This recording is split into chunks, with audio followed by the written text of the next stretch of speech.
No surprise that this report has come after this meeting. Do you also believe that this report's contents are perhaps, part of the Canada 2.0 that we're seeing, the reset in ties that has happened now under Mark Carney after he has taken over? Is that why suddenly this report has exposed what we knew all along? Or is it too early to say? Look, Uday, the fact is, it is very clear that Mark Carney is an individual who respects truth, who respects facts. Justin Trudeau, unfortunately, did not respect the truth, did not respect the facts that India provided. And I'm quite certain that India is providing a huge amount of evidence about the activities of these Khalistani terrorists, and that would have also helped, I'm sure, in the preparation of that particular section of the report. Yes, the report may be a mixed bag by India's concern, but I quite agree with Sanjay. It's not foreign interference when you basically try and see what kind of terrorists are operating there who are causing mayhem in India. It's not foreign interference at all. It is justified recourse to security. And I'd like to say that I do believe a reset has happened.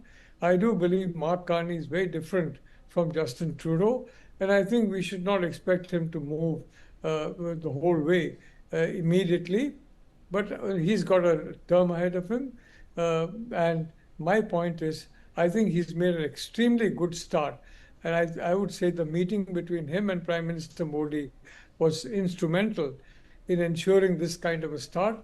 And clearly, the signaling to Canada that its own intelligence agency is warning that the base of extremists, their language, is using Canada as a base for operations and for fundraising.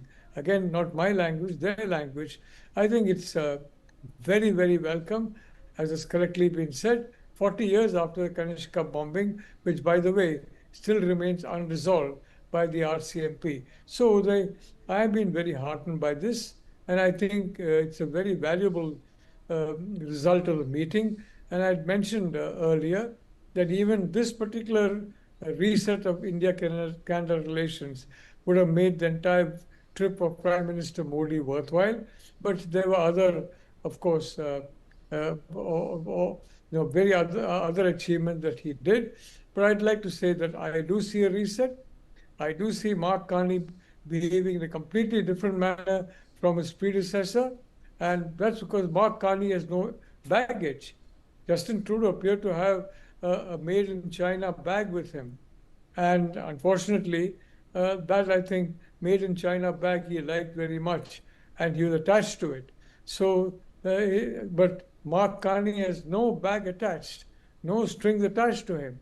I mean, no country except Canada can claim any, any kind of influence over Mark Carney. Of course, he was the governor of the Bank of England, and that is a testament to his prowess in banking. But I'd like to point out again, Uday, I think it's a very welcome development. I think we should really be happy about it. And I think the fact that after so many years, 40 years after Kanishka, the Canadian intelligence brief has admitted that Khalistanis are using Canada as a base of operations and as a base of terror funding. I think it's very welcome news, and I would say we should regard that as a very good beginning to the reset. Thank you. For more such videos, subscribe to the NewsX YouTube channel, hit the bell icon.